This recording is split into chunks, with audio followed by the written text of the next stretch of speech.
Okay, good morning, everyone. I'd like to thank you for coming again. And this week is actually all about food demonstrations. So to those of you who are here, you will get to taste and see that it is good. For those of you who are online, you can imagine how great it will taste. Before we get going, let's have a word of prayer. Heavenly Father, we thank you so much for this day you've given us. And I pray that you would direct us in the way you would have us to go, that all will go well, and we will be blessed as a result of it. In Jesus' name I pray, amen. There was a fellow way back in the day who said that let food be your medicine, let medicine be your food. And of a truest sense, food is one of the most powerful medicines. And I have seen people transform by just changing what they eat. So don't underestimate the power of food. And if you've been eating everything under the sun and you make dramatic changes, you will see amazing changes. Now, the problem with that is if you are on a lot of medications for blood pressure and blood sugar and things like that, your numbers can drop really significantly quick. You could feel fainting, dizzy, shaky or what have you, right? So it's important that you get some sort of support, especially if you're on medication, if you're gonna delve into making radical changes, okay? You can always contact me. I'm more than willing to help you navigate using what we do here, what we're talking about, okay? So that's something. Well, the place to start is where? The best place to start in terms of eating is when? What meal of the day? Breakfast in the morning, right? In the morning is the best time. And why is it the best time? Because you are breaking the what? The fast. The overnight fast prepares you for a new day. It also helps to set your circadian rhythms.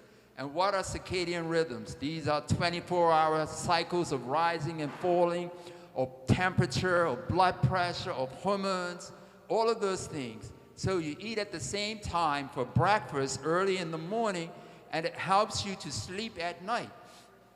Can you imagine that? In fact, if you eat that good breakfast, right, you're less likely to snack. You're more likely to have lower cholesterol, lower blood pressure, lower weight, lower blood fats, all of those wonderful things. If, on the other hand, you skip it and you eat a big supper, you're more likely to be overweight and have all of those health issues that people have. And are the health issues really the health issues? No, what's the real issue? The real issue is what? Lifestyle, right? If you adjust your lifestyle, what happens to the diseases? They what? They go away because they're not the problem. They're the symptom. The problem is lifestyle. So, okay, so we're going to start with breakfast. And one of the most amazing things to have if we start out is fruit. Okay, and Marion is going to come and just say a little bit about this fruit salad. So have a nice big bowl of fruit, right? Now, if you want to lose weight, you have more fruit than cereal and all the other things. If you want to gain weight, you have more of those things, right? So if you have issues with weight, start with a nice 2 cups worth of fruit or more. And what will happen? You will fill up your stomach, right? And you won't want to eat a lot more. You won't have space, so you will lose weight, even though you feel good. So you start with the fruit. Marion, just tell us a little bit about it. Good morning, everyone. I made a fruit salad. It has lots of different fruits, which makes it colorful. It's got oranges, green grapes, it's got blueberries, it's got apples, it's got pineapple, it's got strawberries. And as I looked at the different fruit, I was reminded of the experience I had. I went and trained under Maimon Wilson for 30 days. And he put us basically on the food that he would feed somebody who was really sick. So in the morning we had vegetables, and around 3 o'clock in the afternoon we ate fruit, just fruit.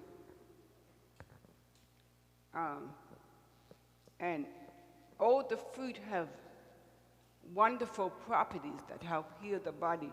I lost weight, and I was glad because I was packing the pounds, and the change made me feel better. Thank you.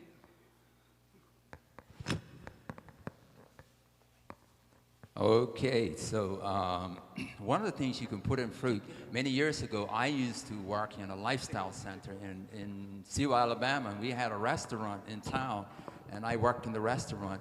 When we made the fruit salad, we actually added a little bit of orange juice concentrate. That prevents it from going, brown, but it helps to enhance the flavor. So if you add a little concentrate, it gives you more of a flavor of something like a real dessert, and then you could sprinkle it with a little coconut on top.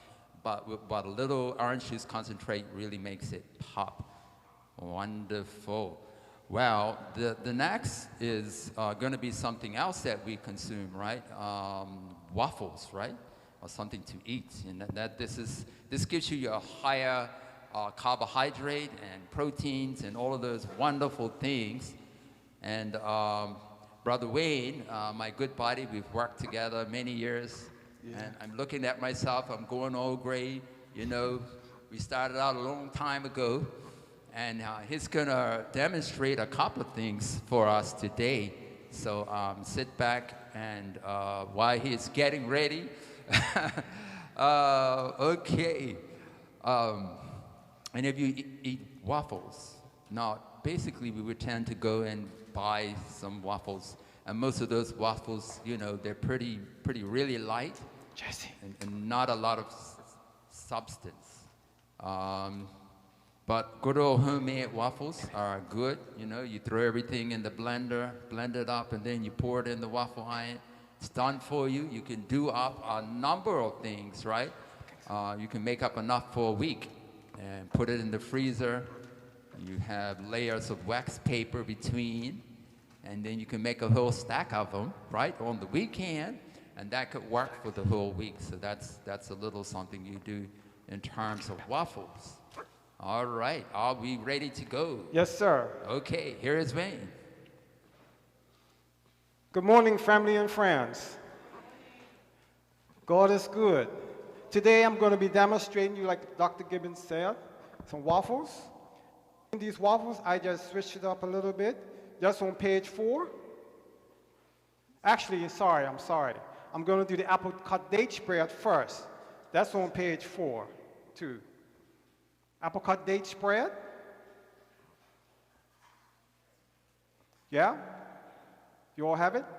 Okay. What I done overnight, I just put these pineapple juice, 1.5 cups of pineapple juice, 1 cup of apricots cut, 1 cup of dates cut in half, and I let it soak overnight. For those who are diabetic, this is unsweetened pineapple juice. It's unsweetened, but you can use water also. It's 1.5 water, 1.5 pineapple juice. So either or. And I let it soak overnight. So if you're in a hurry for it, you just put it on the stove, bring it to a boil and turn it down, let it simmer to soften up the dates and the apricots. Very simple, very simple. This is a Vitamix. It's very powerful. Comes with 2 containers. One's for grinding dry stuff, and this one is for wet. So sometimes I will buy the millet already grind up, or you can get it ungrind. So either or. But when I buy ungrind, I just put it in here, grind it up. Okay, you just want to pour it in here.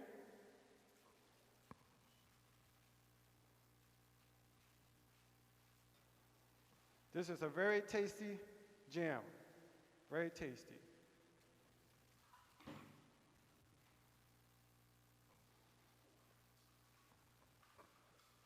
I'm just going to move things around here.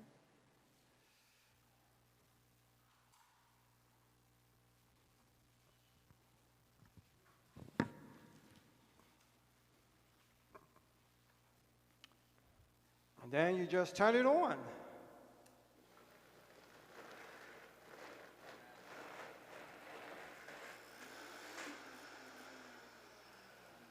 This is what I call a stopper.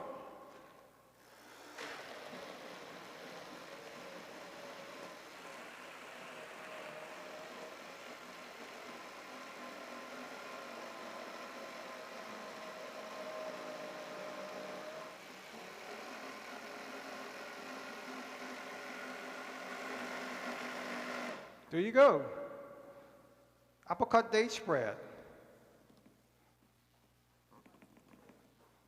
And this is very tasty.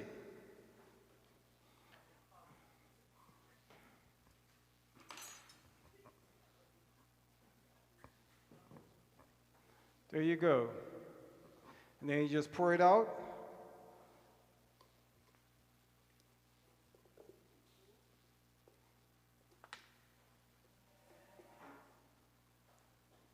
This will last a long time in your fridge.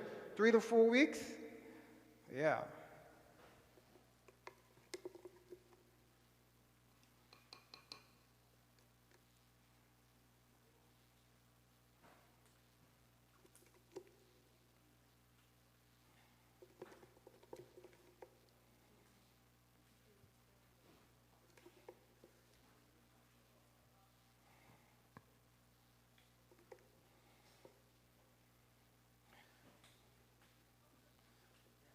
Just to speed things up, the next recipe is going to be Waffles Perfect. That's on page 4, I believe. Waffles Perfect.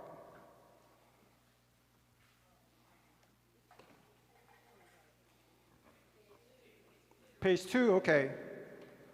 Page 2. Put your top on it.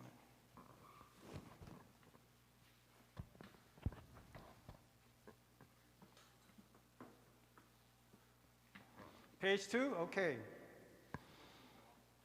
Now, it calls for nuts, right? Nuts option. You can use cashews or almonds. But the recipe that I have for you, when you taste all the waffles, is going to have nuts in it. Everything's going to be blended up. So this one, I'm not putting nuts in them because just for example recipes. So it's 5 dates, 2 teaspoons vanilla, 1 teaspoon of salt, 3 cups of water, 2 cups of rolled oats, 3/4 cups of corn flour, or millet flour. In this case, I'm using millet flour, right? Millet flour. And I'm using, instead of whole wheat flour, I'm using spout flour. Spout flour is an ancient grain flour that they used back in the Bible days, and also the millet. Very good, very good.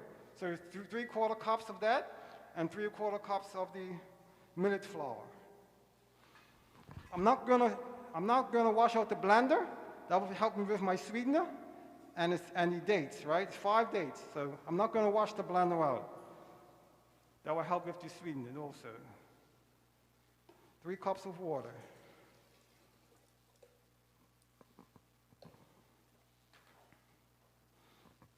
Two teaspoons vanilla.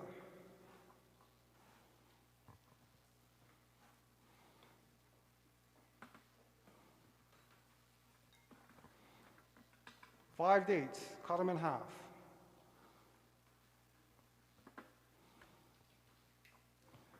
This is the oats and everything already, the flour already mixed in with it.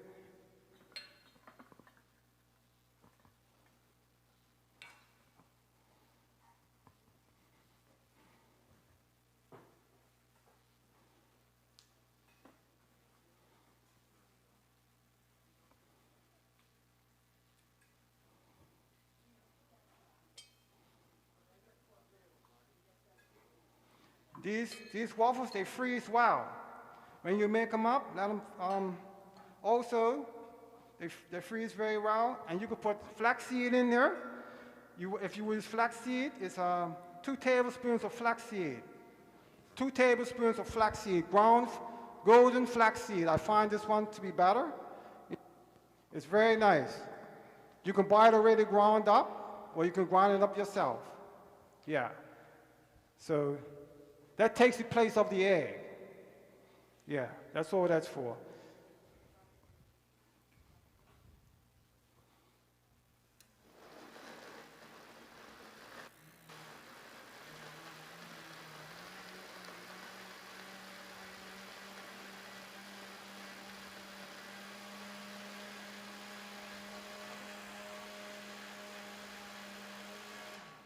There you go. See how fast that was? Don't take long.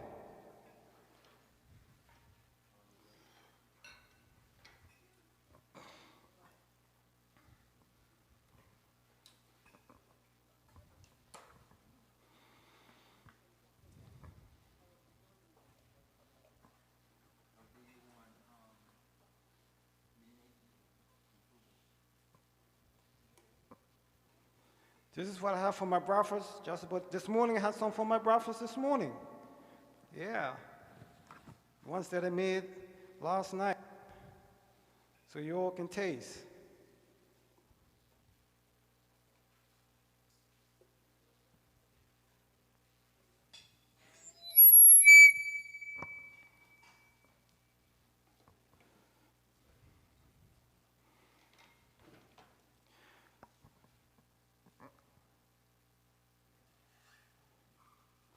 This here, I don't use the spray for my waffle iron. This is a professional waffle iron. It comes back, right? It goes on both sides. What I do is liquid lecithin and liquid lecithin. It's a vegetable base. You could buy it at ABC, any supermarket, they will have it there. And what it is, on the back of the bottle will tell you how to do it. It's 2 tablespoons of lecithin and 1 tablespoon of vegetable oil. And you mix it all together, and then when you're finished, you just put it in your fridge, and it will get thick. So what I done, just put it on the stove with a little bit of water to thin it down, so you have that consistency. And you just brush it on your waffle iron. Now this waffle iron, once it starts to beep, it tells me that it's ready. So I'm gonna put this on first.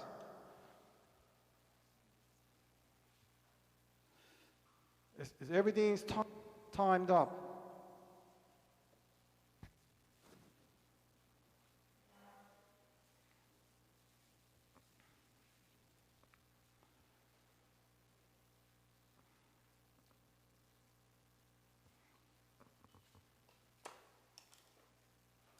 I've had this waffle iron about maybe 4 or 5 years. Amazon.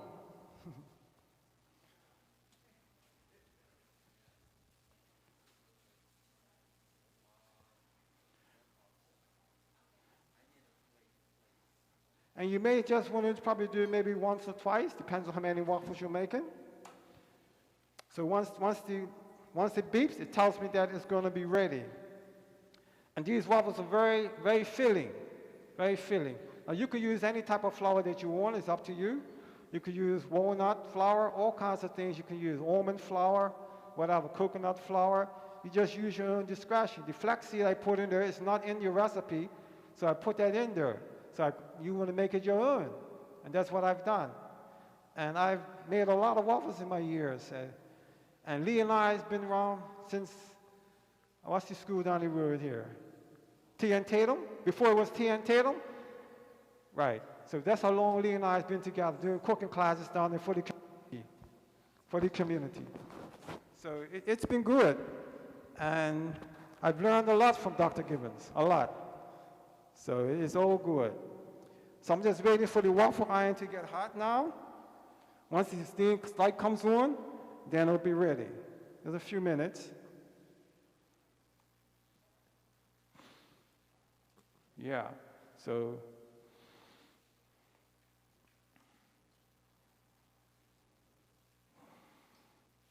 Somehow it's taking a little longer.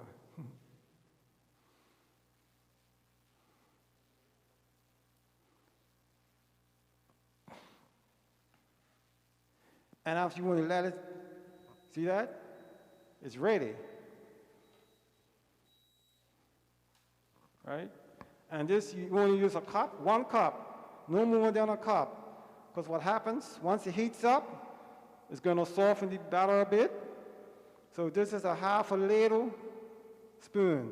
So 2 of these will make 1 cup.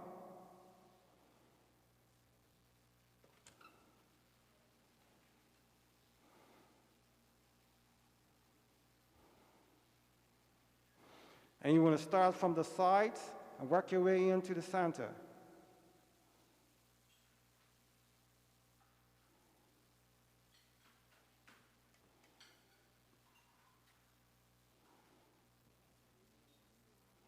Just give it a little shake, and you turn it over. Next one.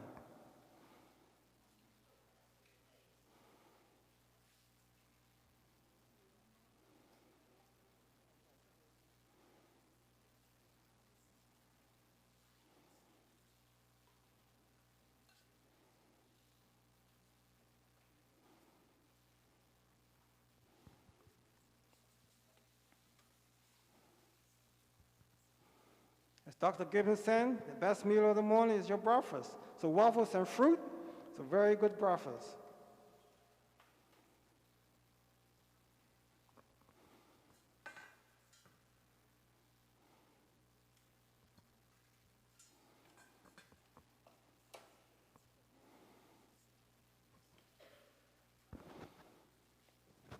Anybody have any questions? This take about about 8 minutes or so. Yeah. So it's, and they're very good, very good. Yes. About 8 minutes or so. Depends on your waffle iron. Some waffle irons take longer, some take shorter. Yeah. But this one is timed.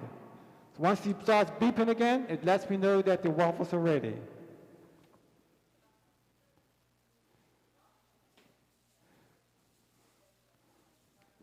Okay, when you want to make pancakes, you have to add baking powder with it to make it to rise. With this here, the heat makes this to rise once it goes down, and the flaxseed helps it to rise also, believe it or not. Yeah, but no, you have to put something with it. Baking powder, baking soda to help it to rise, right? So the heat from this and the flaxseed helps it to rise. Yeah. You want to use like 1.5 teaspoons of baking powder and a teaspoon of baking soda. Yeah. You don't put too much baking soda because you start to taste it. Yeah. So yeah. See all this steam there? And with this here, like I said, you put it in the fridge when you're finished with it. Yeah. What's that? Liquid lecithin.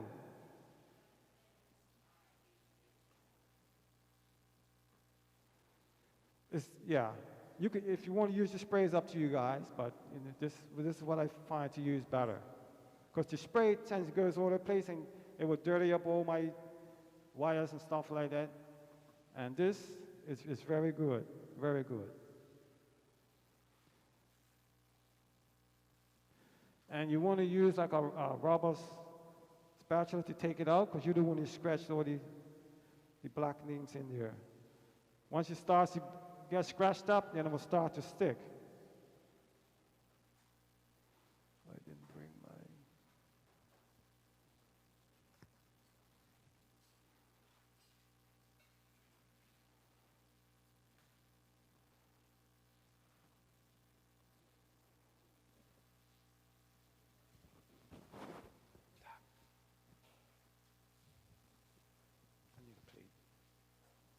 Good. I need a plate. You got a plate? Okay, while that is finishing, cooking, the question was asking about fruit, too much fruit giving you sugar. You know what I mean? You're diabetic, and if you have fruit, it's going to create problems with your blood sugar. Not necessarily, but the fruit that has the lowest sort of impact on your blood sugar is like your berries, you know, those types of foods, even apples. The real issue with a number of people is too much fat in their muscle cells and the liver cells. And if it's too much fat, when the insulin comes out, which is supposed to knock on the door of the cell and say, there's sugar in the bloodstream, please let it in. And the cell says, no, you know, I've got tons of fat in here, I don't need. So it doesn't allow. So what happens? Your blood sugar keeps what? Keeps rising. So if you get the fat out of the cells, then you could handle the sugar more easily. So it's more of a fat issue than it is a sugar issue. However, there are foods that do tend to cause the sugars to rise more. When you take, let's say, wheat comes in like berries, right? And the berries are ground into flour. So when you prepare floured meals, it's very broken down, right? And so your sugars could rise higher. So if you had what they call cracked wheat, you know, with like little bits, Or you have what we call, instead of oat flakes, you have steel cut oats, where it's cut. Takes longer to cook, but you don't absorb it as rapidly. So if your blood sugars are not stable, you want to have more of the whole grains intact rather than turned into fine flour, which would tend to cause your sugars to rise more quickly.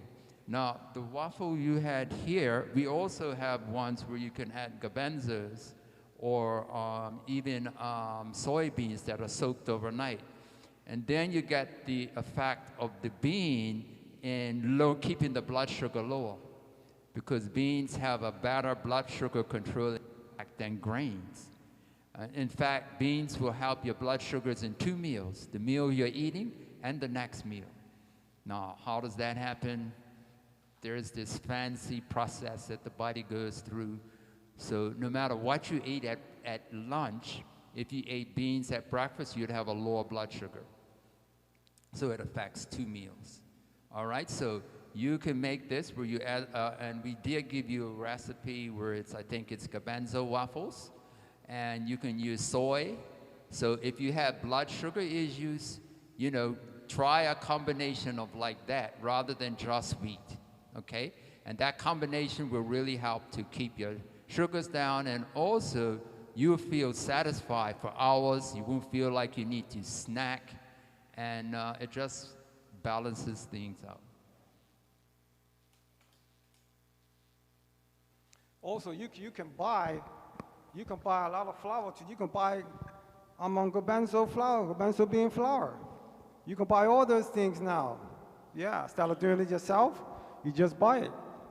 Yeah. But with my blender, I can do it, buy the beans and blend everything up if you don't have a Vitamix. So everything is prepared for you today. Yeah. Yeah, and the thing about beans, it doesn't matter whether they're blended up. Your blood sugars will still be stable. Same way with berries. If they're blended up in a blender, they still don't, you know, they have a blood sugar stabilizing effect. But the best way to know is to put it to the test, right?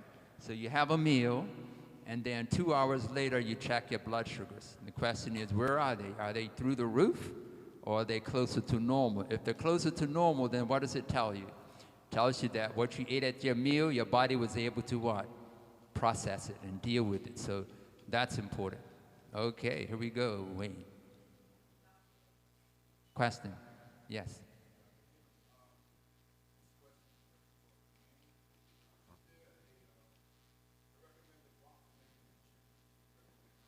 Belgium? That's what this one is, the Belgium waffle, right? Yeah.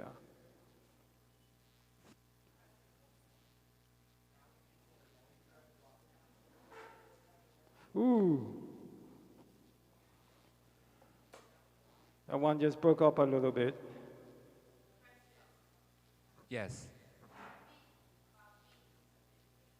Question about beans. What's the question?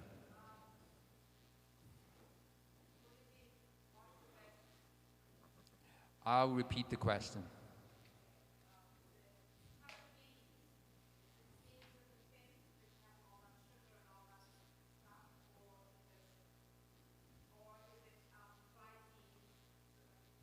Okay, the question was, do we use the beans in the can, or do we use, you know, your dried beans? Well, actually, you could use both. Now, of course, some of the ones in the bean, they have in the can, they have a number of other things added to it. Some are just water and salt, right? So you can wash it off, right? And it's already cooked for you. So if you don't have the time, that's an option. Just get the plain ones, and some are even low sodium. You follow what I'm saying? Beans, and you rinse off the water. But it's always great to get it. Of course, it's cheaper if you get the regular, you know, and soak it overnight and then cook it. But if you don't have that time, just get it with water, wash it off, and then cook it per normal.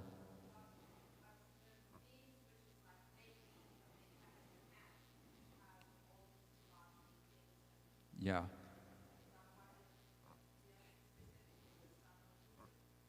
Sure. You done? Okay, Wayne is going to move stuff over here. Yeah, you know, they have a lot of, you know, seasons, and sometimes we sort of, you know, try to work with people where they are. And sometimes what I would advise people is say, well, okay, if you have the beans that are seasoned, you know, then get another can of beans that are unseasoned, just plain, you know, wash it off, add that to your seasoned one, and then automatically you reduce all the fat and everything by half. You follow what I'm saying?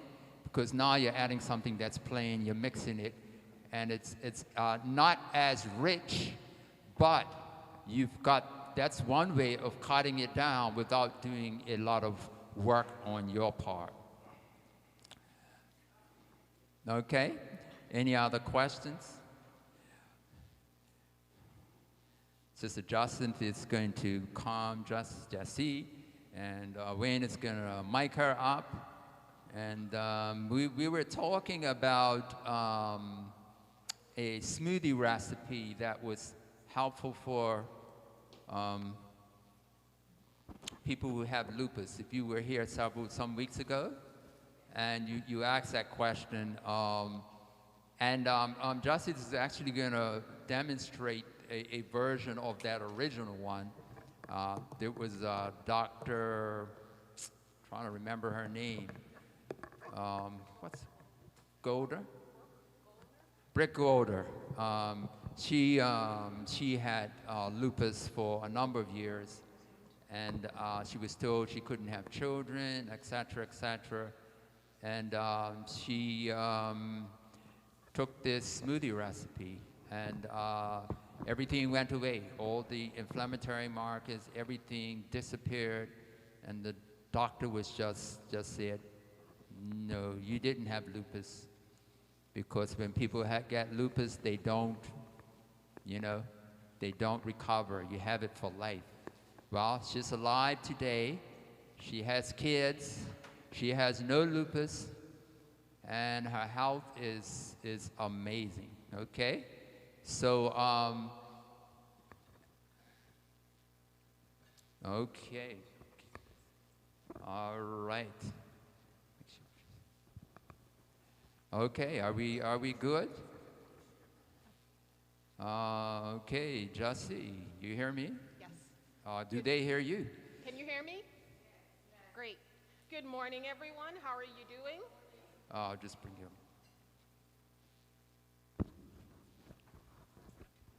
Good morning. My name is Jacinth Gilbert. My name is Jacinth Gilbert, and I will be presenting the smoothies, the green smoothies today. Today I will be doing the berry smoothie, and I will also be giving you some tips, health tips that are very simple, and it also helps you sort of implement what you have already learned or what you've read in the session so far. So, as Dr. Gibbons has said, I will be doing the green smoothies from Dr. Brooke Goldner, and she is the doctor that reversed her condition, which was lupus, by using green smoothies.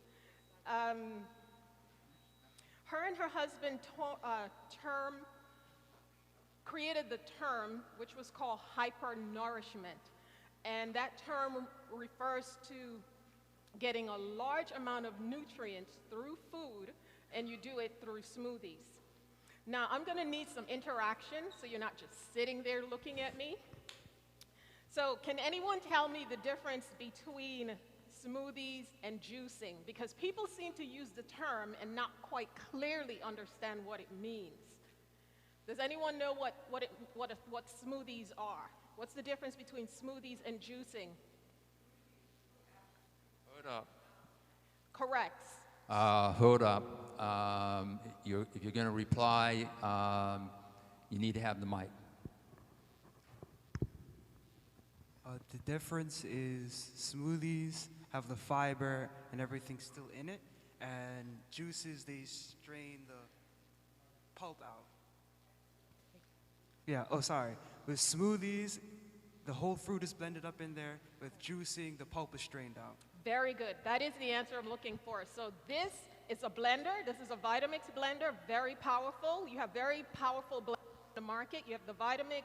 You also have the BlendTech and the NutriBullet. This is a juicer. So you understand, this retains the fiber because you're putting the whole fruit and vegetable in it. This extracts the juice, and the fiber comes out on the other side. You can also use that fiber to make different patties, or you can use it for nourishing your garden. But when you're making juices, you're actually using more of that, either more of the vegetable or the juice, because it takes a lot more of that product that you're using in order to extract the juice. And usually juicing would be done by people that sometimes have digestive issues, and they're using it for healing process. And also you have cancer victims using, because it's very therapeutic, and sometimes they don't need the fiber at that stage that they're working at. They start out at a very early stage in their healing program. So juicing becomes very concentrate. It has a lot of enzymes and a lot of vitamins and nutrients in it. And again, the smoothie has more of the fiber. Now, who can tell me how many types of smoothies there are?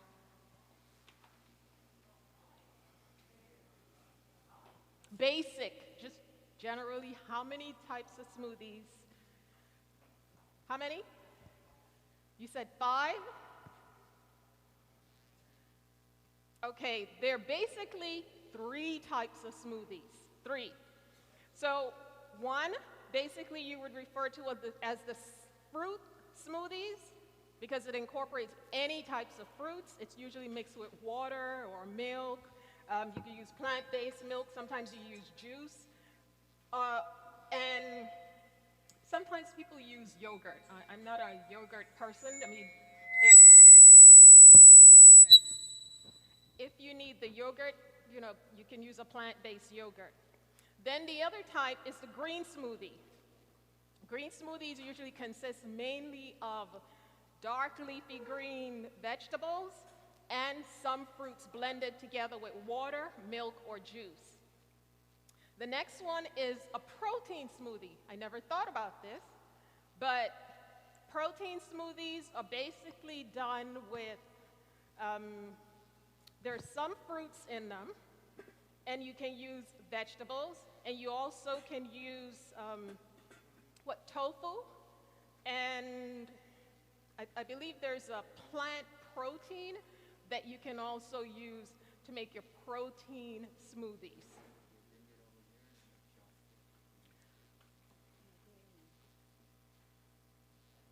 Now, for today's smoothie, as I mentioned, I will be making the berry smoothies, and the information that I'm using is basically cited from PubMed Central, which is a highly respected database for the National Institute of Health. Now, how many of you like greens? Very good, very good. And there are different types of greens.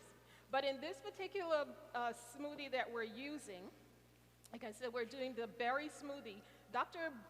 Goldner referred to 3 types of smoothies that she terms or calls them the power greens because of their nutritional content. So the first one is kale. How many of you like kale? Kale. Can you tell me anything about kale? Any nutrient content about kale? Are you anyone familiar with the nutrients in kale?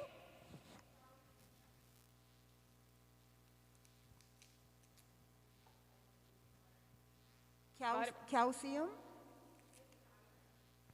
Some iron, yes.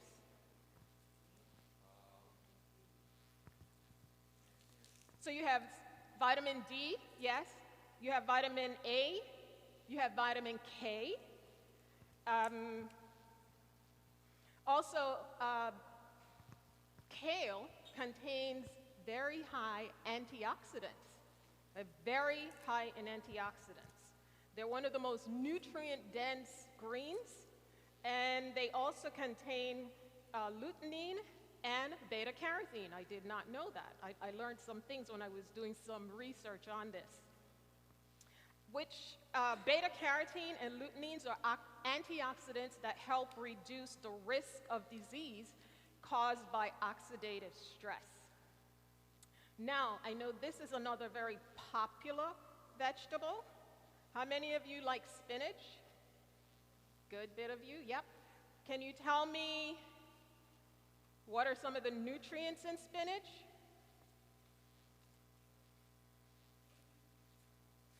Apart from iron, because spinach is incorporated into a lot of dishes. We use it for smoothies, we use it for making soups and stews and lots of different things. It's so versatile. So 1 cup of raw spinach has 181% of the daily recommended vitamin K. It also has vitamin A, and it also has manganese in it. It is packed with folate, and it plays a key role in blood cell production and the prevention of neutral tube defects in pregnancy. So vitamin nutrient-dense spinach, very, very good. Now, one of the things that Dr. Brooke Goldner talks about is packing the blender until it is how much? 75% greens. Okay, the next green that we're adding is Swiss chard. Swiss chard, and I didn't know this, but Swiss chard has different colors. So you have the stem that's red, you have the one that's yellow, and you also have the one that's white. Now, Swiss chard, a dark leafy green, has lots of vitamin A, vitamin C, vitamin K. It's high in potassium. It also has manganese, and it is also very nutrient-based.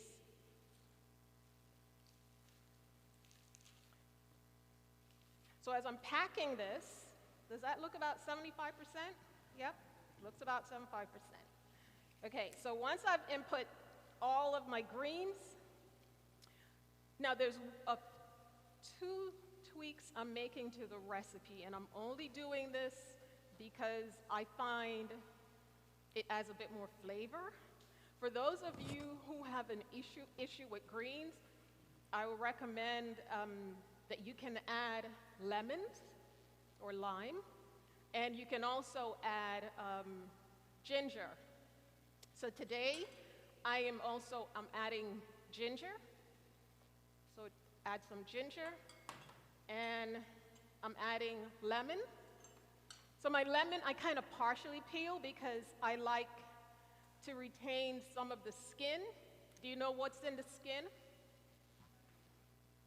It has alkaloids in the skin. It's an oily substance that has very good antioxidant properties. So like I said, if you have a powerful blender, you can basically, if you want to not peel your lemon, you're more than welcome to do so. Now also in this recipe, it calls for ground flaxseed. And the ground flaxseed is very good with omega fatty acids. Now lemons are high in vitamin C and fiber, and they have very good beneficial plant compounds. Ginger can be used as a powder, it can be used dried, and you can also use the oil from ginger. Ginger has a compound in it called gingerol. Have you ever heard of gingerol? It's one of the benefits that we receive from ginger, but we don't think about it.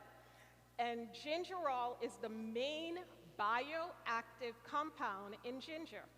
It is responsible for much of the inflammatory and antioxidant properties of ginger. This is why ginger is very good for stomach upset, or when you when you make ginger oil, you can use it as an anti-inflammatory on the skin. You would mix the ginger, a pound of fresh ginger, and you can add oil or let it seep. I believe there's a recipe in your previous lessons when we did the herbs to make ginger oil. So those are the very good benefits of ginger, apart from using it for digestion, for reducing nausea, and it also helps fight cold and flu.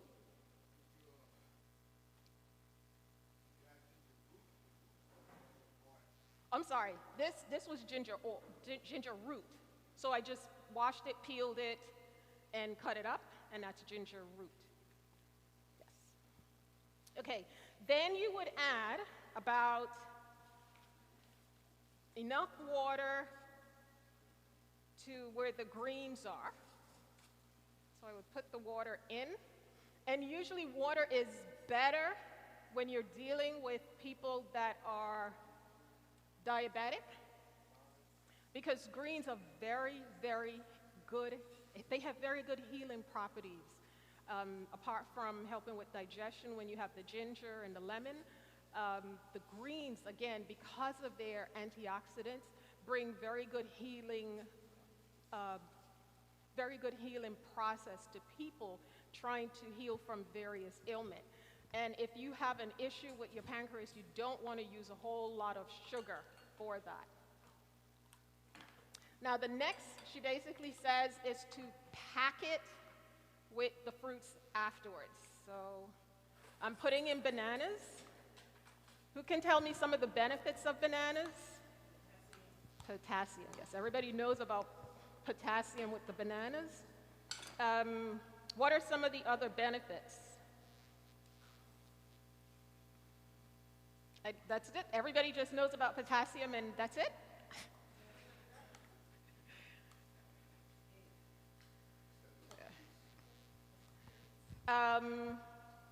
Let's see. Bananas are also rich in pectin, which is the fibrous component of bananas. Do you know bananas also help with bowels for some people? Yes, bananas can also help with your bowels. So the next thing that I added is the berries, and in this case, it's the mixed berries. Oops. It's the mixed berries that I use, and in the mixed berries, there are blackberries, raspberries, and blueberries. Very potent berries. Do you have a question?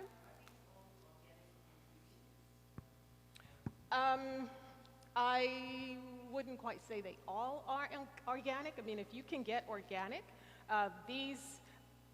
because kales and greens are currently in season right now, so these are what we can buy them from the store. I believe they come directly from the farmers. So I'm not sure what they're putting on their fruits and vegetables. So the fruits themselves actually are frozen. They came frozen in the freezer. You buy the triple berry mix. So again, I'm assuming if it says organic on the label that it should be organic. That's what I'm expecting. So, the kale yes, because it's from here. I bought it from the store in the package, and I'm assuming it's organic from the farmers as they provide them to the market. So berries are very good in, they're a great source of antioxidants. They have anthocyanidins. They have resveratrol. These are very good in protecting our cells, and they reduce disease risk. Berries, in one study, it was shown that berries, such as blueberries, blackberries, and raspberries, have the highest quality antioxidant activity for commonly, of all the consumed fruits, next to pomegranate. Berries may help improve your blood sugar and insulin levels. Berries are a good source of fiber, and berries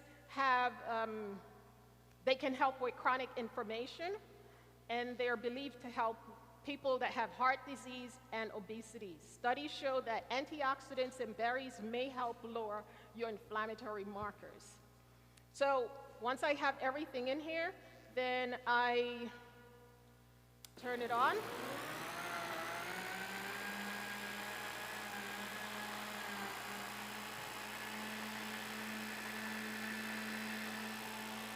And I'll let it continue to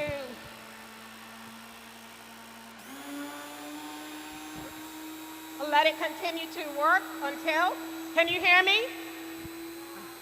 Oh, thanks. Thank you.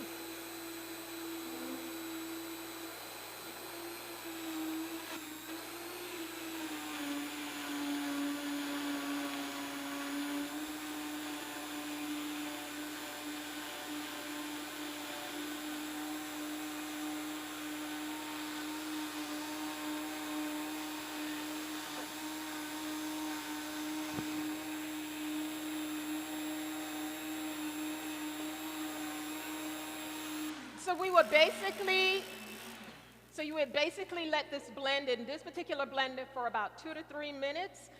Once it's completely blended, you can pour it into a mason jar, and you can get several mason jars and pour it and actually store it, and it becomes a great meal substitute for that particular day.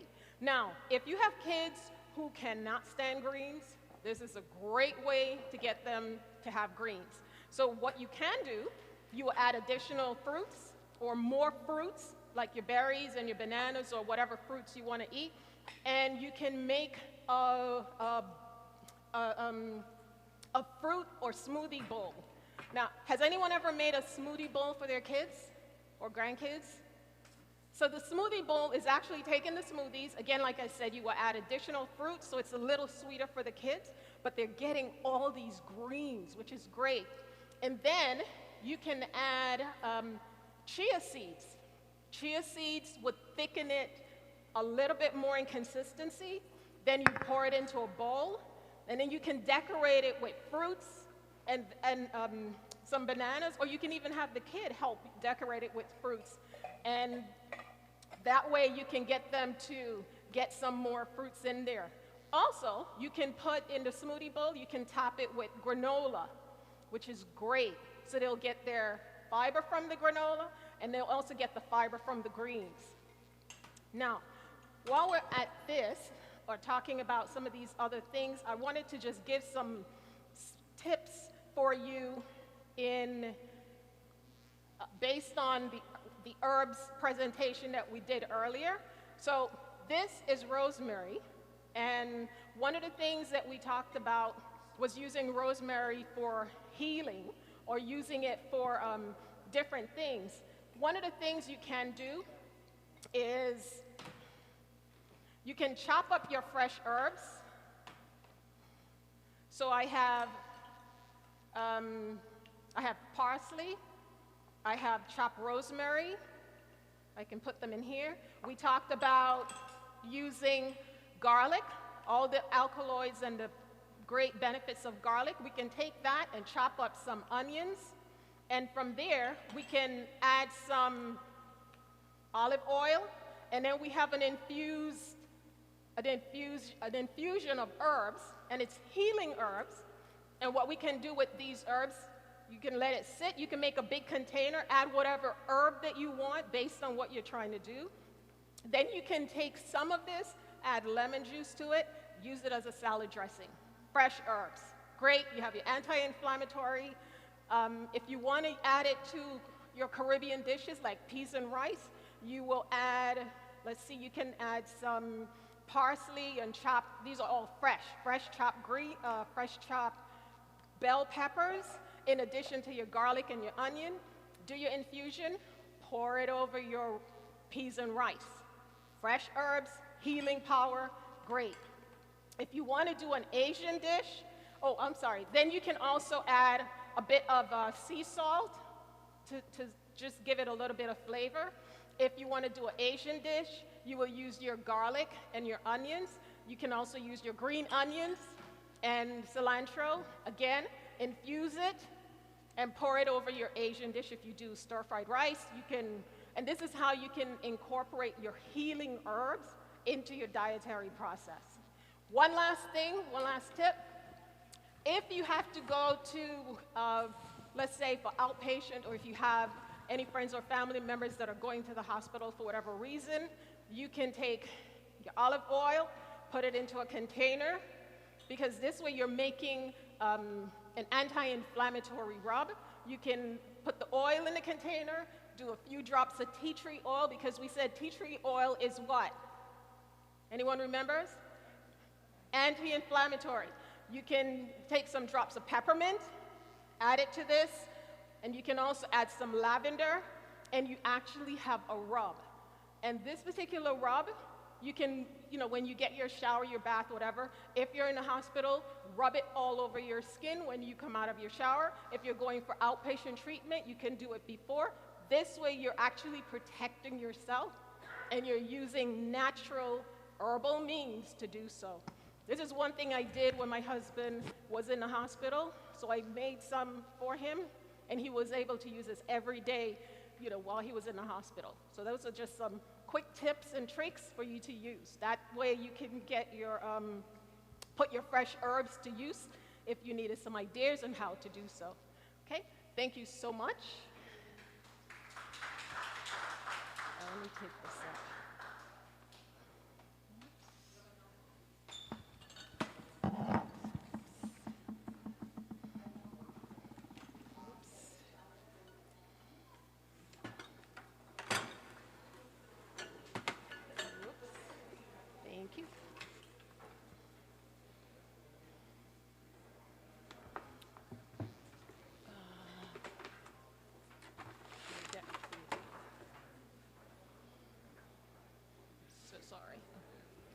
Sorry.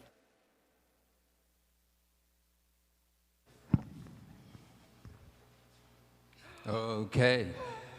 Thanks, Jassy, for that informative presentation and all about smoothies and things we can do. At this time, we are going to have a demonstration of what we call scrambled tofu. My son is going to do that for us.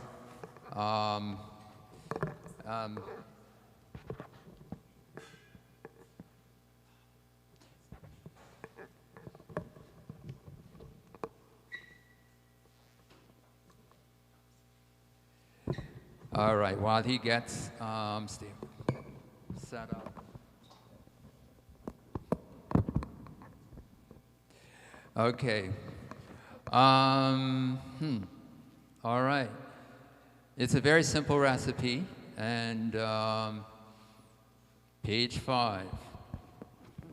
The oil? What the temperature is supposed to be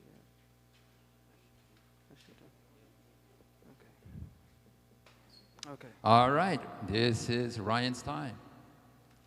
Good morning.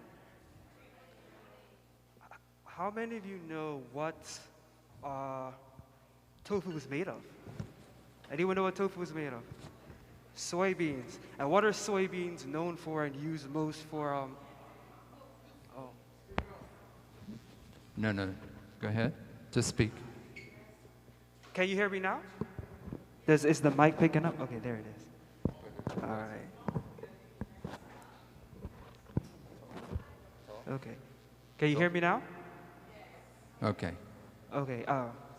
Yeah, I was told to keep the mask on, so I'm gonna keep the mask on. Yeah. So soy beans are turned into this wonderful substance we call tofu, and it is commonly used as a replacement for scrambled eggs. It is the most protein-dense or most well-rounded protein source of all the legumes, and so that's what we're going to be using today. Yeah. So you can put some oil in the pan. Now, can anyone tell me what nutrients soy is known for? Besides protein, don't say protein. Say something else besides protein. Anyone? Nutrients or,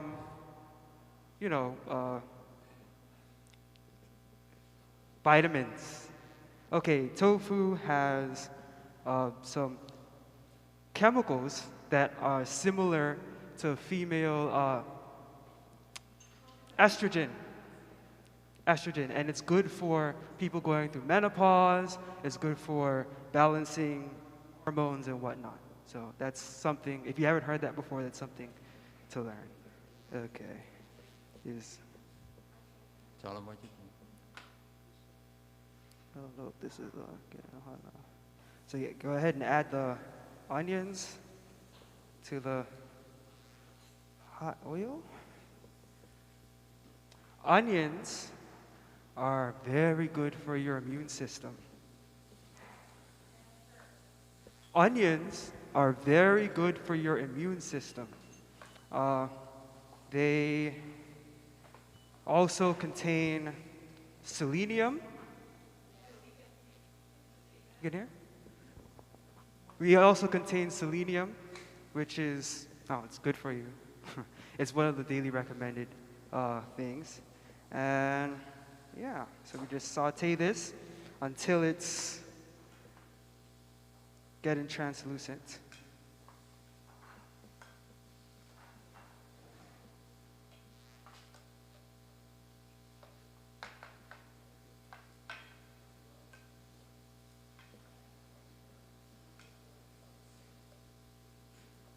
Now, some of the other seasonings we have here is we have chicken style seasoning, which is a vegetarian, vegan mix of herbs and salt and nutritional yeast and other things. That's good. And then you have nutritional yeast. Now, nutritional yeast, this is good stuff. This is the seasoning for everything, because it contains a lot of B vitamins. It contains vitamin K. It contains a lot of stuff that they say vegans don't get because we don't eat meat. It's in nutritional yeast. B12 is an important thing that's in here as well. So that can help with a lot of things. And this is just onion powder, garlic powder, salt, and a little bit of turmeric for color. All good stuff. Okay, this looks like it's almost ready. Huh?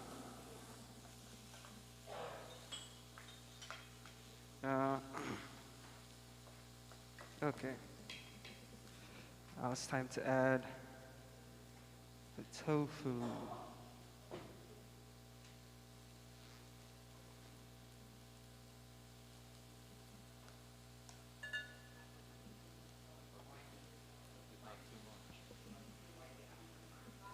Oh, why the extra firm tofu? Because the texture you want is something similar to well-cooked eggs. And the silken tofu, you will end up with like a savory pudding more than the scrambled eggs consistency. Extra firm tofu is also good if you want to make meat substitutes. You can freeze it, marinate it, and stir fry it just like, the Asian, yeah. You can make sweet and sour tofu and... I just have a question. Yeah. Did that come just straight out of the package? Did you drain it? What did you do to make it, to have that consistency that it has now that it's so dry? You mash it with a fork. Pardon me? You squeeze the excess water out and you mash it with a fork. Okay, so you don't have to wrap it in a towel or anything, just squeeze it out and I mean, you can wrap it with a towel. I've seen it done that way, but I would just rinse it and then, just squeeze it with my hands and put it in a bowl or in a pan and mash it with a fork. Okay.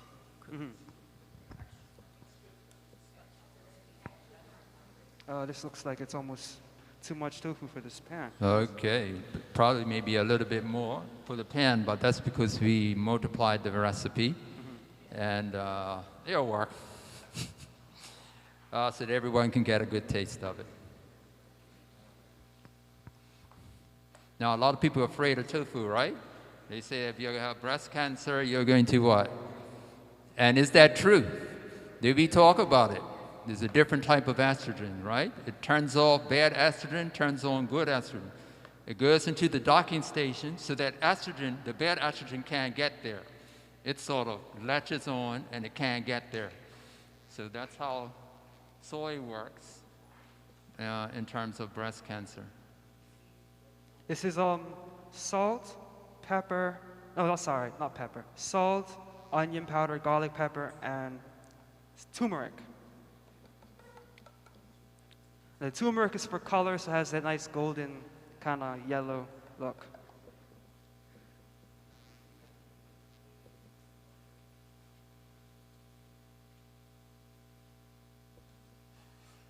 Also, the nutritional yeast adds a savory sort of, kind of a cheesy, almost cheesy flavor to it, which is what you want.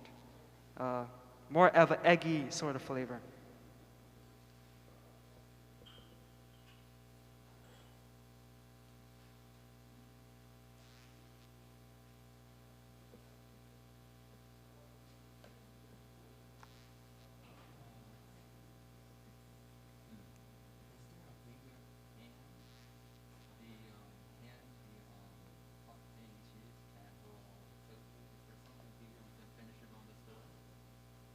Now, there are other things you can add to this. You can add, the recipe also has optional chopped sweet peppers, which will add flavor and vitamin C. Yeah, as I think my dad said last meeting, green peppers, or yesterday in church, sweet peppers have the highest level of vitamin C. They have more vitamin C than citrus. So, yeah, that's good. Yeah, the yellow ones specifically. Yeah.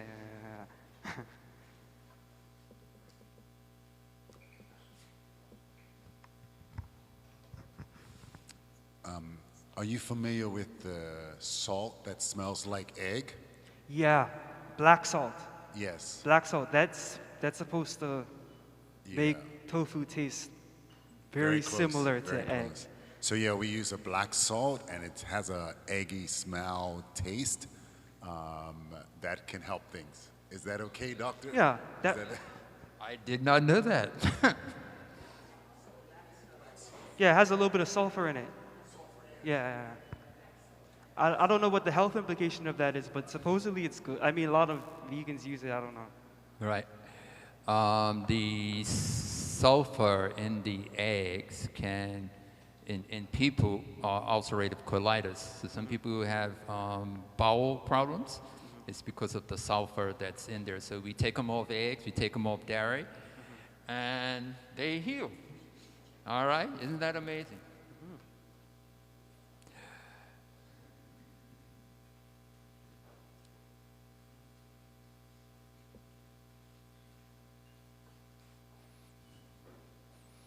Okay, so this looks like it's almost done. Just need to. Okay.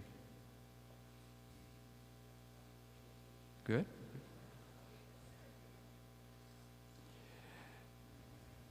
Lower the temperature.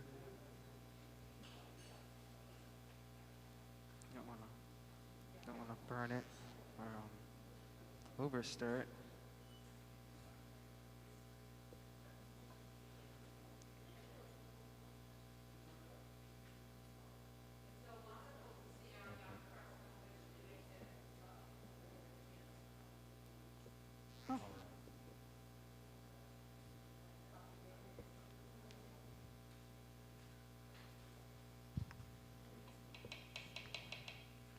I was just saying it's just so wonderful to see our young person actually doing this, because they need to learn how to make things and to cook, because at home, hopefully that most young people are actually being taught as well. So when they leave home, they can go to university to be able to prepare nutritious meal as well, healthy meal. Okay, wonderful. Wow. One thing in reference to that, while I was in university, one of the best relatively cheap protein sources is tofu. I would get tofu for breakfast, scrambled tofu with toast and whole wheat bread and peanut butter and stir-fried vegetables, good stuff. So, and that is from my parents. Taught me that. So, yeah. Okay, I think this is done.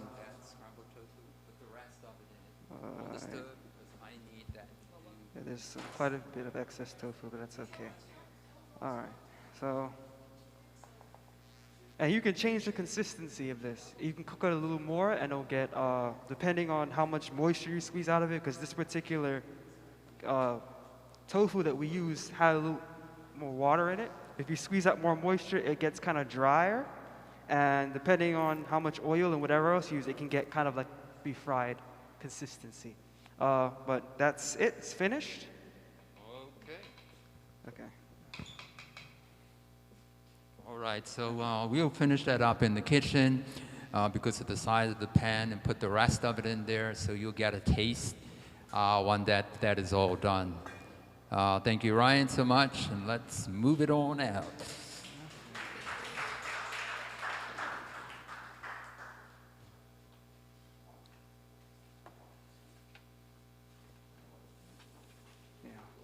Bring that up. Okay, Renee is going to be next, and she is going to soup. She's going to soup it up for us. All right, soup can be made light, right? And it can be made hearty. You know, it all depends on what? The consistency of what you put it in. It could be very light soup with mostly like, green vegetables and things like that tend to be lower in calorie. Or you can add a lot of beans and you can add cream sauce. And what can you use to make a cream sauce that's not cream?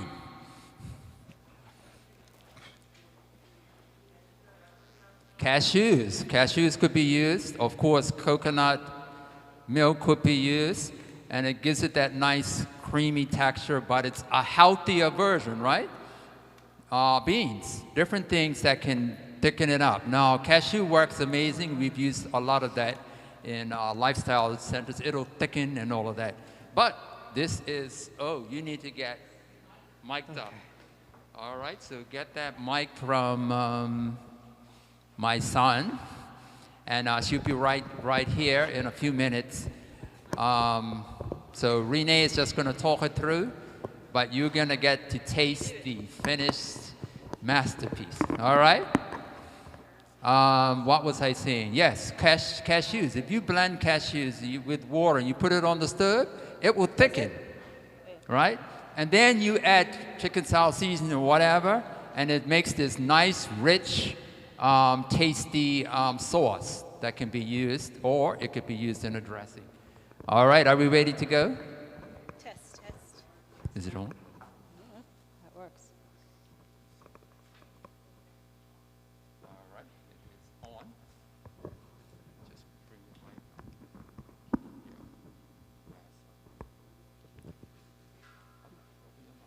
What? Say it, Tofu. Hi, test. Okay, good afternoon, everyone. My name is Renee Pearman, and I'm going to do a walkthrough with soup. Not a full demonstration, just a walkthrough. Now, when I make soup, I make a large container of soup because my husband and I eat soup pretty much every day. So the first thing, water, obviously. I use 10 cups of water. Then I do 1.5 tablespoons of rosemary. Now, rosemary, once you actually put that in your pot, you can actually has a really beautiful aroma. It's actually also a good source of iron, calcium, vitamins A, B6, and C. It improves blood circulation, it improves memory, and it also aids in your digestion. Also, I add in 1 tablespoon of thyme. Thyme also has vitamin C and A, and 1/2 tablespoon of cumin. Now, cumin has a really, really warm, earthy flavor. It also is a really good source of iron. Just basically take 1 teaspoon of cumin. It is about 20% of your daily requirements of iron intake. And also I add 1 teaspoon of salt. Now once you have that all in your pot, you just turn your pot on, you smell those aromas smelling really, really wonderful in your house. So just for example, this is the cumin, organic cumin. You can get any of this easily in your grocery stores. Then from there, you would actually have your chickpeas. Now, chickpeas, you want to ensure to soak them for approximately 7 hours. I find it easy to, say first thing in the morning before you go to work, you might just want to take the bag, soak it, leave it about 2 to 3 inches of water covering the chickpeas. And then when you come home from work, you just rinse the chickpeas and put them in your deep freeze, or whatever beans you have. So if you want to make hummus, you want to make patties, or whatever, or soups, change up your soup recipe, whichever beans you're going to use. Just have your beans in your deep freeze and ready to use. Okay, so then what I would do is add you can use canned chickpeas as well. If you're using canned chickpeas, well, the boiling requirements is going to be less. Okay, so then you're going to actually add in your onions, your celery, and some garlic. I use about 7 cloves of garlic minimum. I like the taste of garlic, and garlic has a lot of nutritional benefits. So once you have that in, then you would actually leave that for about 15 minutes and then add in your chickpeas. Chickpeas take about, I would say about 20 minutes to keep it on high heat for about 10 to 15 minutes, and overall like a 20-minute period. It gives the onions and the seasoning time to flavor right through the chickpeas. Then I actually like to use some kale and mustard greens. So I would actually put in the kale first, leave that for about 5 minutes because it's a little bit tough, and then about 2 to 5 minutes after that, you add in your collards. Collards have a little bit of a peppery flavor. A few of the benefits actually of kale, it's a very nutrient-dense food. It's powerful antioxidants. It has a lot of iron, has vitamin C, vitamin E, and vitamin K, and it also helps lower your cholesterol. So then once you've got that in, you want to add in your carrots. So you have your carrots, you dice up your carrots. I use about 4 carrots.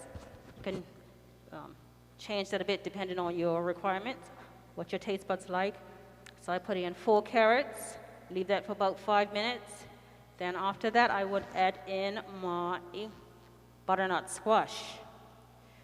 Butternut squash has a nice sweet flavor. It's very high in fiber, and it also helps to reduce belly fat.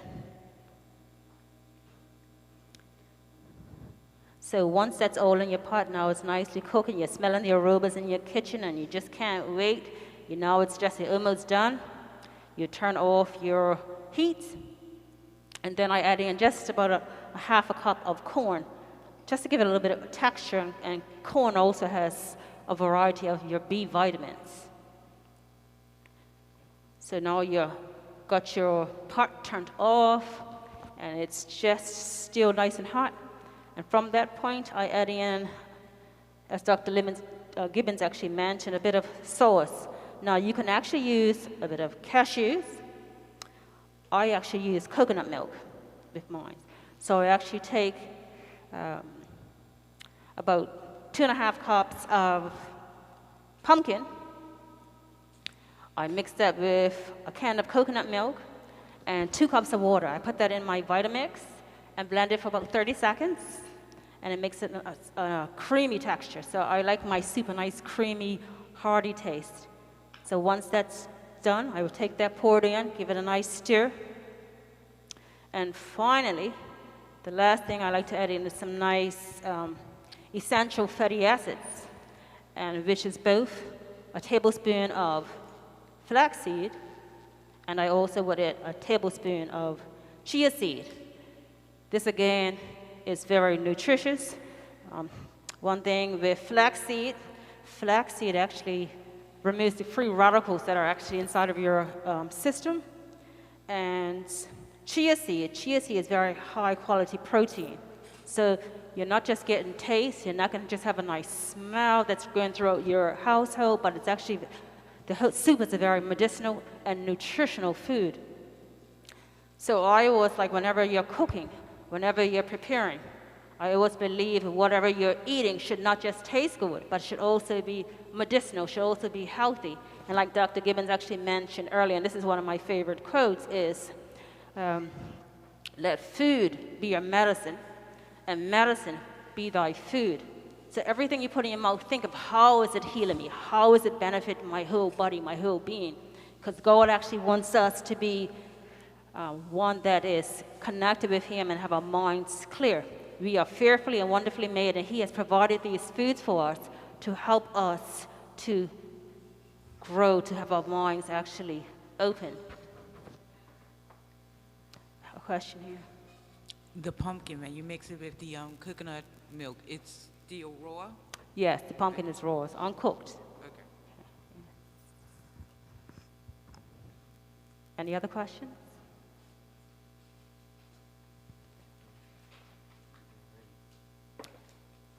Yes. Good. Okay, thank you, Renee. If you're unwell, it will make you well, right? Everything's there, the legumes, the colorful vegetables, the herbs. This is healing in food.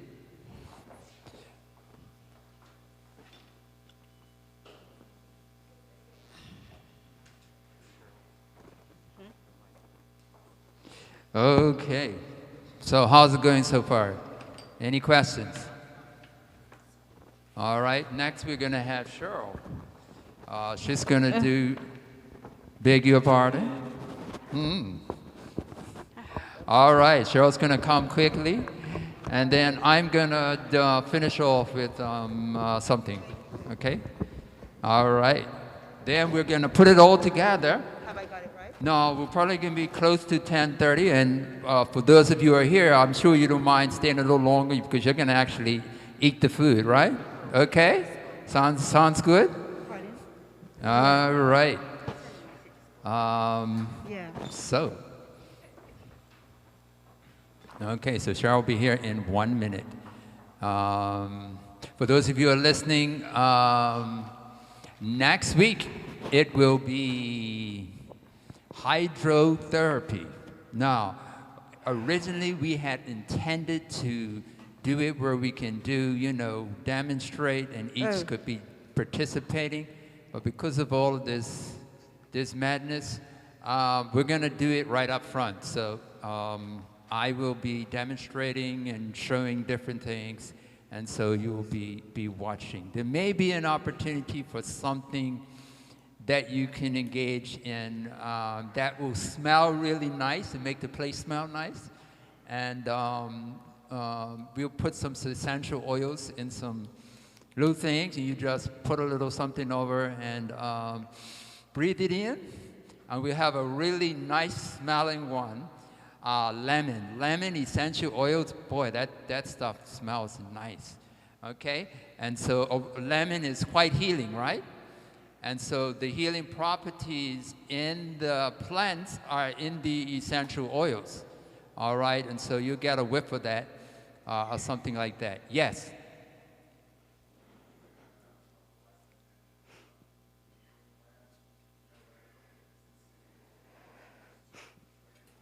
Right. Do you remember our second class? Our second class, we actually went through that. We gave examples of breakfast, lunch, and dinner. So go back to session 2, and it gives you the whole meal plan. First of all, it tells you about the healing meal plan guide, where you got the cruciferous vegetables and all of that. And then you've got some samples of breakfast, lunch, and dinner. I believe you have that in session 2. Is that clear? Or is it something we needed to add more to that? We're good? All right, so we have it. We should have it there. If you have any questions, if we need a little bit more, we can. But we gave some examples of breakfast, lunch, and dinner. Okay, now we have Cheryl, and she's going to do up something for us. She's going to be quick. All right. Okay, quick.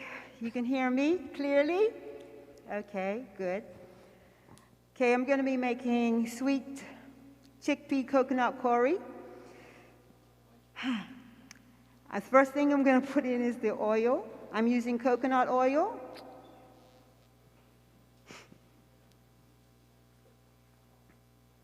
I use coconut oil because it's a high heat resistant.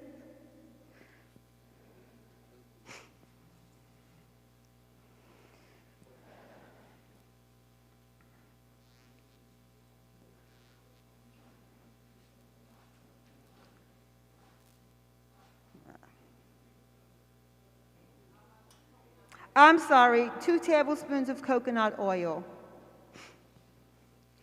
And let that melt.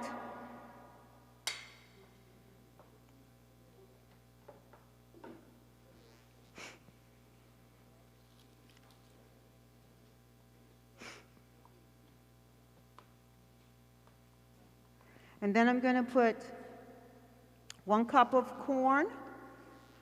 I'm using sweet corn. And I'm sorry, corn. I use corn because that helps give it a little bit of a sweetness. Yes? Allergic to coconut? Not olive oil, I'm sorry, grapeseed oil is a good substitute.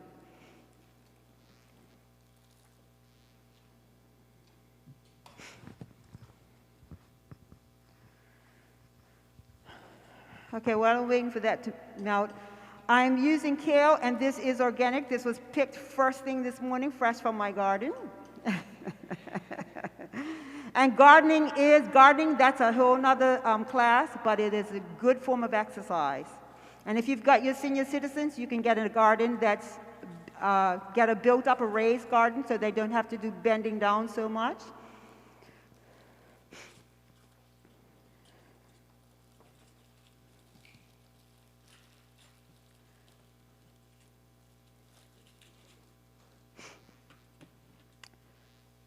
Okay, it's not all the way melted, but it's melted enough for me to go along and put some of the things in. And I'm using ginger root, just cut it up.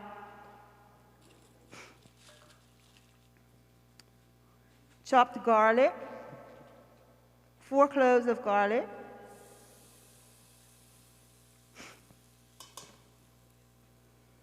And thinly sliced red onions.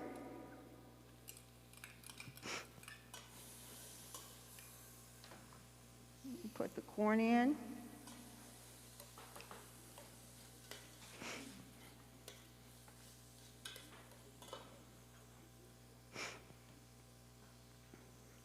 Okay.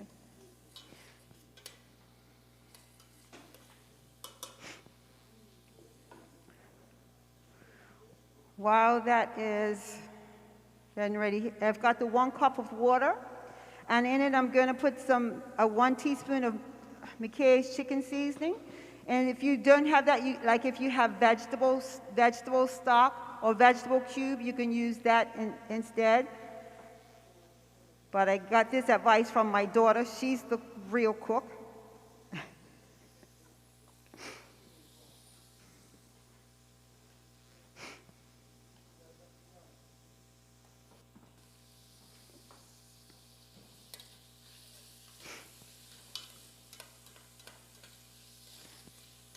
Yes, there's a question. Has the roving mic? If you say the question, I'll repeat it so that the listening audience can hear. You talk about McKay seasoning, and that's quite salty. So if people have high blood pressure and not keeping down salt, what the substitutes to use? I don't use McKay, but... like I said, you can use like vegetable stock, like if you've done vegetables and the water from the vegetables, you can use that. Yeah. Go ahead, Dr. Gibbons. Yeah, we did put a recipe in there for making your own. It does have salt, so you can cut down on the amount of salt in there. So it's a lower amount, okay? There is a substance called Table Tasty. It's very good. It's no salt, and it makes popcorn taste wonderful. Fortunately, it's not here, but it's... we'll get it here. But it's called Table Tasty. And it's an herbal combination that's the closest to salt, but there's no salt in it, all right? Okay, yes. What about if you're using Himalayan salt? Would that make a difference? Himalayan pink salt? I don't know. But it's still salt, right? Yeah. And it could still, you know, possibly affect. And the definitive way is you actually test it yourself. You taste it, you put it in your food, and how does your blood pressure respond? If your blood pressure goes through the roof, then you know for you, it's not something you should use, okay? So, trial and error. The next thing I'm going to add is the 3 cups of freshly picked kale. And I use, like I'll get kale, and I often make salads with kale. So my family know that when I have the kale in the fridge with the paper towel, it's already been washed.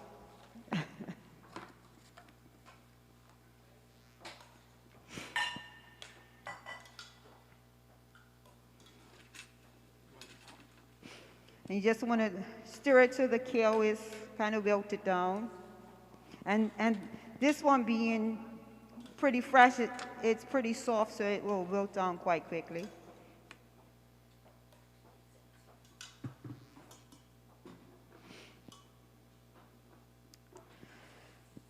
And the recipe is called coconut curry.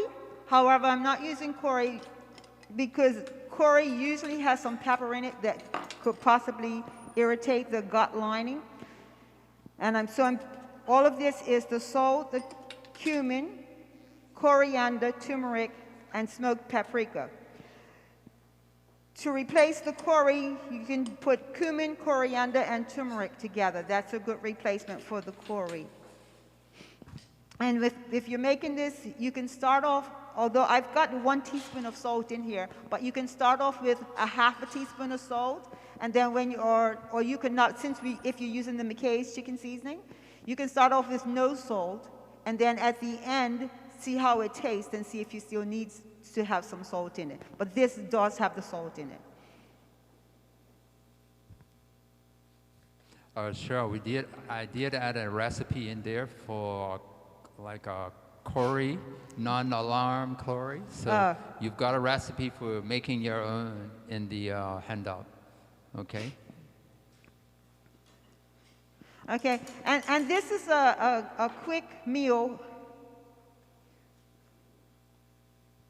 Okay, because it only takes, well, with prep, including the prep time, you can probably have it done in ½ an hour, and it's nice to serve over rice or quinoa. Quinoa is a good source of protein as well. Okay, and this is coconut milk light, and I usually get the coconut milk that only has the only 2 ingredients are coconut milk and guar gum.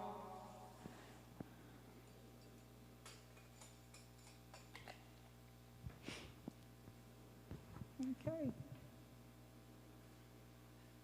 And the chickpeas, these are rinsed and they're drained and rinsed. So, and that will decrease the salt content.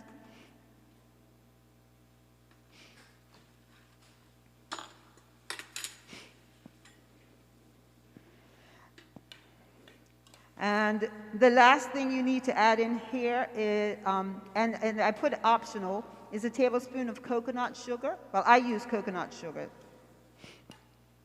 And so this is a quick meal. So if you're having it with rice or quinoa, by the time if you start the rice and quinoa first, by the time the rice and quinoa is cooked, this should be done. So this is a nice quick meal.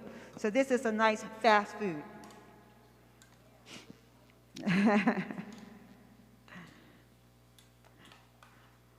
Okay, and that's done. So I'll let it cook some more in the kitchen so we can move forward. But this is a nice fat, like I said, it's a nice quick meal. And and it's a full meal because when you have rice and beans, that gives you your complete protein. And then in here you can put more vegetables. So you've got everything one time.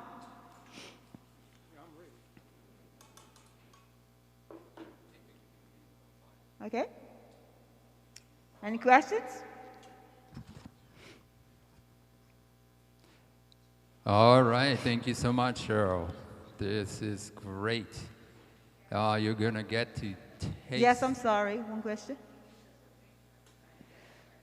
I know, and I didn't use a thickener, either flour, flour and water, or there's another thickener. Dr. Gibbons, do you have any, or Wayne? Thickener, a nice thickener. Arrowroot, yes, that's what it is. My daughter did tell me that. Yeah, arrowroot. Thicken up, yeah. Yeah, Donna flat said beef she will threw make flaxseed, things thick. yeah. Okay? We're good? Mm-hmm. All right. Can someone? Oh, I'll take. Wonderful. Sorry. Oops.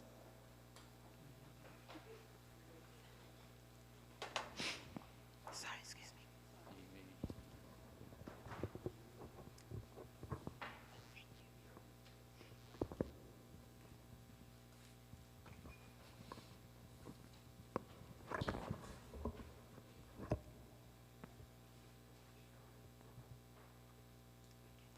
Okay, Wayne is back again.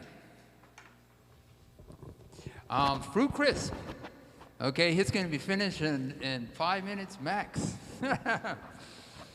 This is another way to make good old, instead of boring, well, if you think it's boring, oatmeal, but oatmeal is quick, but something that's more like a dessert, but it's actually a healthy breakfast. Okay, here I am with my plan. Okay, the fruit crisp. It's on page 2, I believe.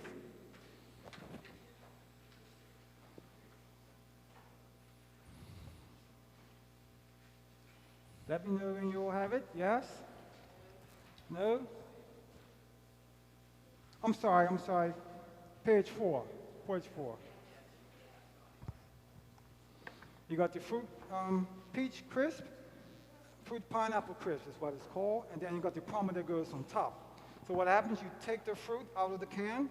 This is Wholesome Pantry, and you got 6 grams of sugar, and this is pineapple, crushed pineapple. And you pour everything in the bowl, you strain the liquid, right? That's what I'm gonna do now. The liquid's already strained. You just pour the peaches in the bowl with the crushed pineapple juice.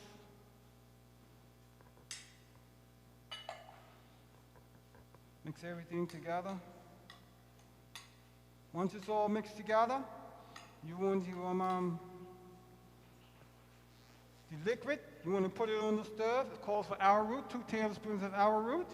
But what I find, you have to use a little more arrowroot, 3 tablespoons, because you find out it would not get as thick as the cornstarch.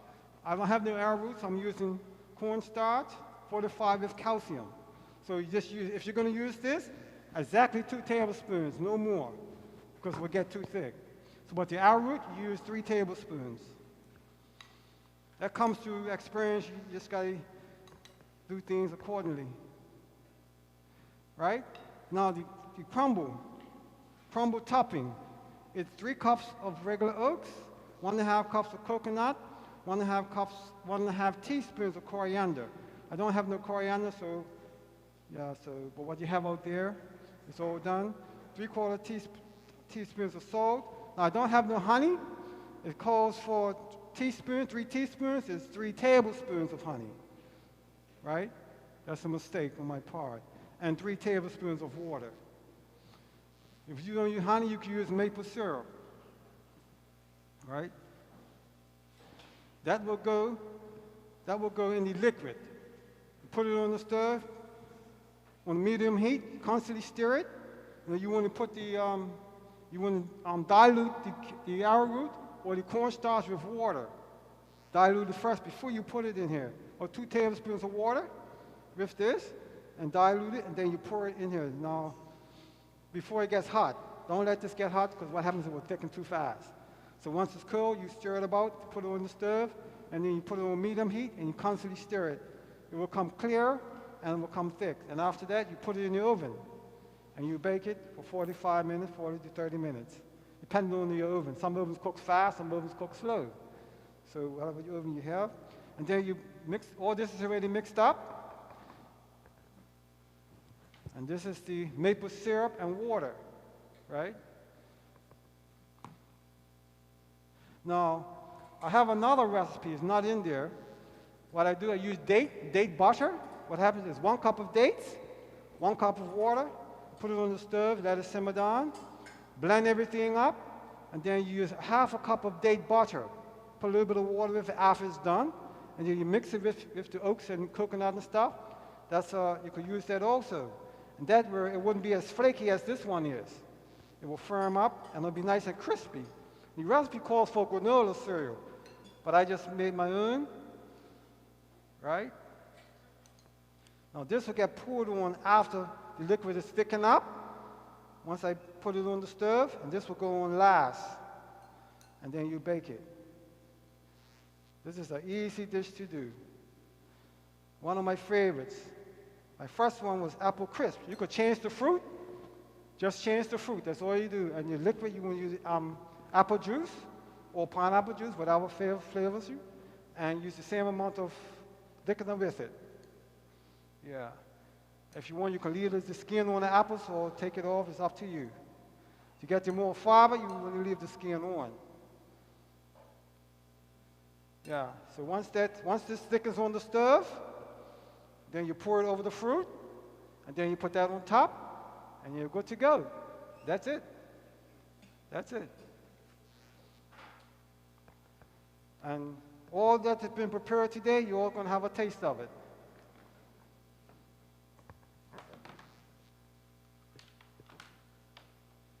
Okay. Thank you. Okay.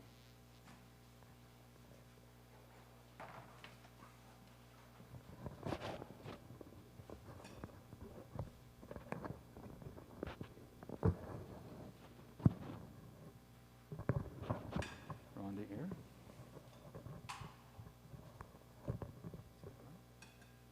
Hello? Hello. Is this right? This one. Good?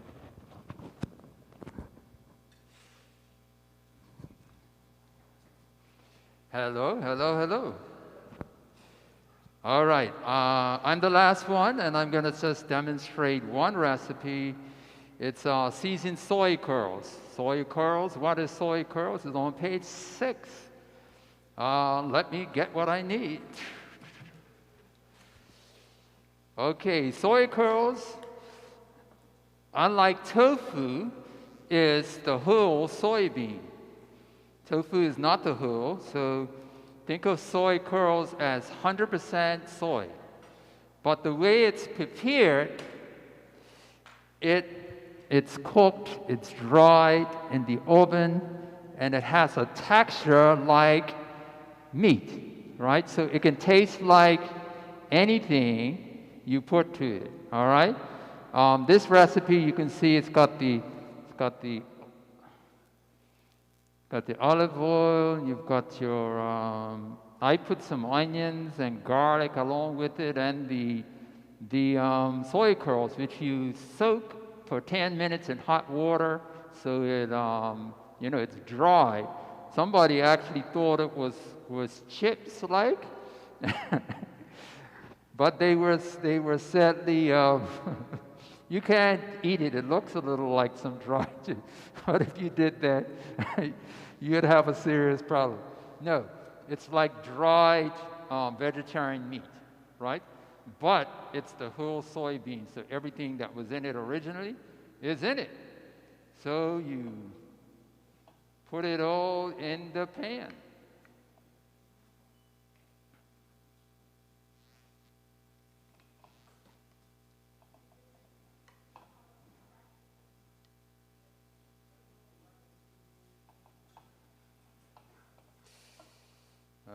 right, looks like we have. Can I get it all in here? Anyway, I'm going to put it in here. It's too much, really.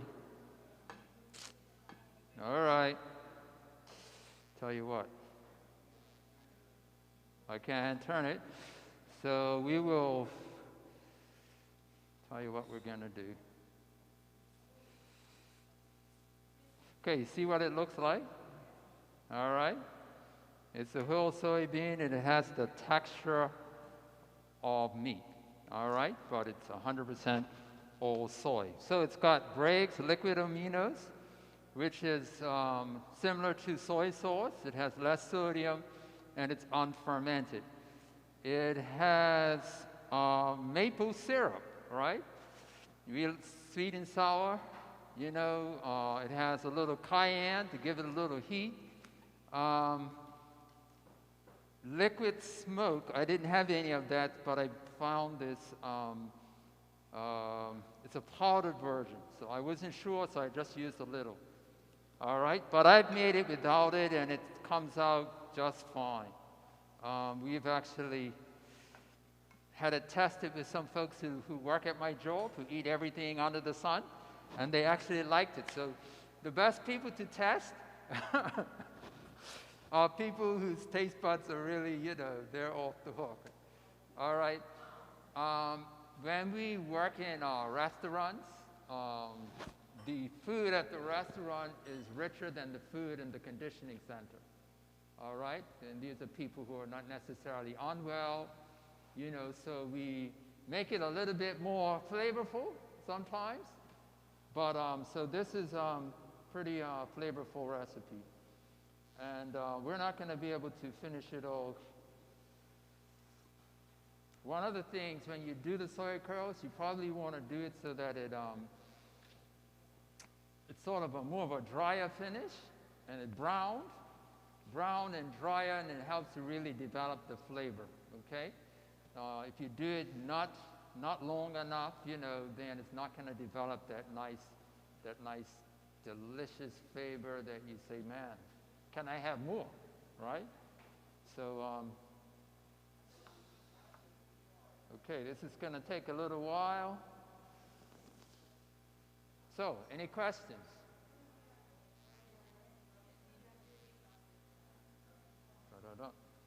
I'm going to add all our seasonings.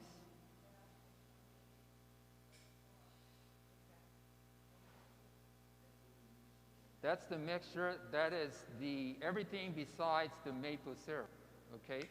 I said all of that needs to, you know, develop, you know, and give it a nice brown finish. And then the last thing is you drizzle a little of the maple syrup over it, right? Mix it all up, gives it a nice flavor, all right? This could be put into a wrap with vegetables. You follow what I'm saying? It could be put on side of a regular dish that you have, you know, where you would use a vegetarian meat type of thing. Of course, it could be chopped up. You know, like one of the things we have is like called grand burger or something like that. It's dried as little bits in some type of chili or something. So you can use that for that. So you can use it for a number of things. First, you have to make it flavorful. You can put barbecue sauce or some other type of sauce. So whatever flavor you want, that's what you add to it. But as its base, it is purely soy. Whole soy, nothing added, nothing taken away.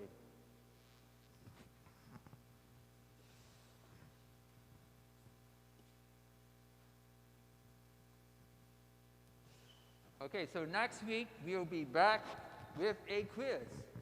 Now, everybody glad you didn't have to do a quiz? Well, next is a quiz. Oh, we do have some questions. Yes, someone has a question from online. They said that the recipe says 1 cup of water, then 3 cups of water. Did I miss the explanation for this? Is it a total of 4 cups in all? I think the recipe was during one part, you're using 1 cup of water, and later on, you add the rest of it. So it is a total of 4 cups. Yes? That's what I believe, yes. It's 2 mixtures. Yes.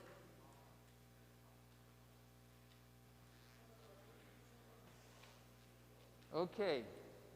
All right, so next week will be hydrotherapy, water therapy, and hopefully we had a few hiccups, so we didn't get all the questionnaires, but we will get them. The next week? Okay, March the 21st. Okay, so next week, yes, it will be, yeah, we'll be here next week with hydrotherapy. The following week, we'll be upstairs. And the what was it? All right, the 21st, there will be a class. So we're not going to skip anything, but the class will be upstairs. Okay? So the next 2 weeks will be class. All right? And then the following will be graduation. Okay? And we'll tell you more about that as we get to there. All right. I am going to take this to the kitchen. We're going to finish all of that up. And while they are putting together everything for our class. For those of you who are online, we thank you so much for being a part of it. We're sorry you're not able to actually taste and see, but we'll see how things go in the future with COVID and all of this, and future classes. So keep your ears tuned, and we'll talk about that as time goes towards the end. What time is it, you said? It is 10:30. So let's just have a word of prayer, closing prayer for those of you who are online, and also blessing of the food. Heavenly Father, we thank you so much for this time you've given us together. Help us that we will take what we have seen and that we will apply it, and we will experience the benefits as a result. In Jesus' name we pray. Amen.